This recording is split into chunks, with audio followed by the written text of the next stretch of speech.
Сәлеметсіңдер ме, балалар? Бүгінгі оқитын ертегіміз ормандағы оқиғалар, кішкентай бортышқанды құтқару. Бірінші бөлім. Мынау кірпішек Фантик. Өзі ормандағы үлкен тарбақ ағаштың түбінде тұрады. Фантик нағыш жинағыштың өзі. Қажет, пайдалы бірдеңе көрсе, бәрін үйіне әкеле береді. Алаңқайда алма жатса арқылап алып, үйіне қарай жүгіреді. Әдемі үйеңкі жапырағын көрсе де қызығады. Оларды жинап алып, жамалып келе жатқанда тура үйеңкі бұтасына ұқсайды. Ал бірде ол өзеннің жанынан кәмпит ораған әдемі фантиктарды жинап алып келгенде, өзі де үлкен бір кәмпит секілді болып шыға келді. Содан былай оны кірпішек Фантик деп атайтын болды. Оның түлкішек Пысқыр деген көршісі бар. Судан қорқатыны сондай, суға түскенді жек көреді. Тіпті таңертең жуынғанның өзінде жақтырмай ылғи пысқыра бастайды. Ал мыналар әпкелі, сіңлі ақ тиіндер. Олар нақ тарбақ ағаштың үстінде биік қарағайдың кішкентай кеуек қуысында тұрады. Үлкеннің аты Үлпек. Ол қызық кітаптарды көп оқиды, сондықтан өте ақылды. Ал Үрпек оның сіңлісі. Бірде Фантик үйреншікті соқпақпен серуеннен қайтып келе жатты. Өте асығыс еді.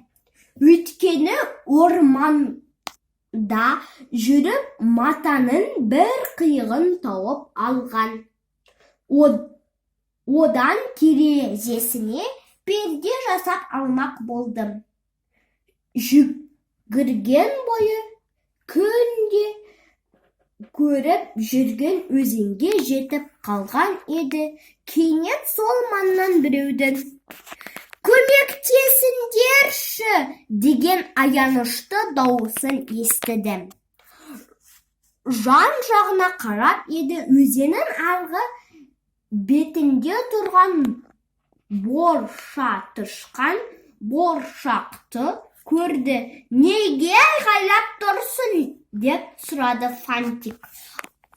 «Адасып кеттім», деді боршақ жылап. «Ал арғы бетке қалай өтіп едің?» «Көпірдің үстімен өткем», деді боршақ жылауын үдетіп. «Үйге қайтқым келеді. Жақын маңда көпір жоқ қой. Біз бұл өзеннің арғы бетіне ешқашан өтпейміз», деді Фантик. Мұның сөзін естіген боршақ одан сайын жылай бастады. «Не боп қалды? Жылап тұрған кім?» деп сұрады түлкішек Пысқыр.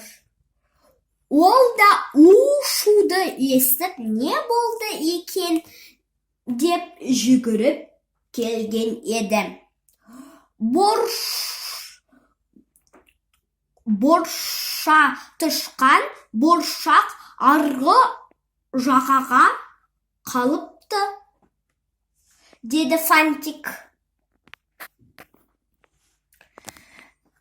Енді үйіне қайта алмай жылап тұр. «Ай, деп басын шайқады түлкішек. өзі судан қатты қорқатын, сондықтан судан алысырақ тұрып, сені енді апан іздеп жатқан шығар, деді. Жылауын қоюға айналған бұршақ қайтадан жылай бастады. Бұл екі арада Үлпек пен Үрпек жүгіріп келді. Не болды деп сұрады Үлпек. Қолында суреті көп жаңа кітабы бар екен. Борша тышқан бұршақ адасып қалыпты, деп жауап берді Фантик.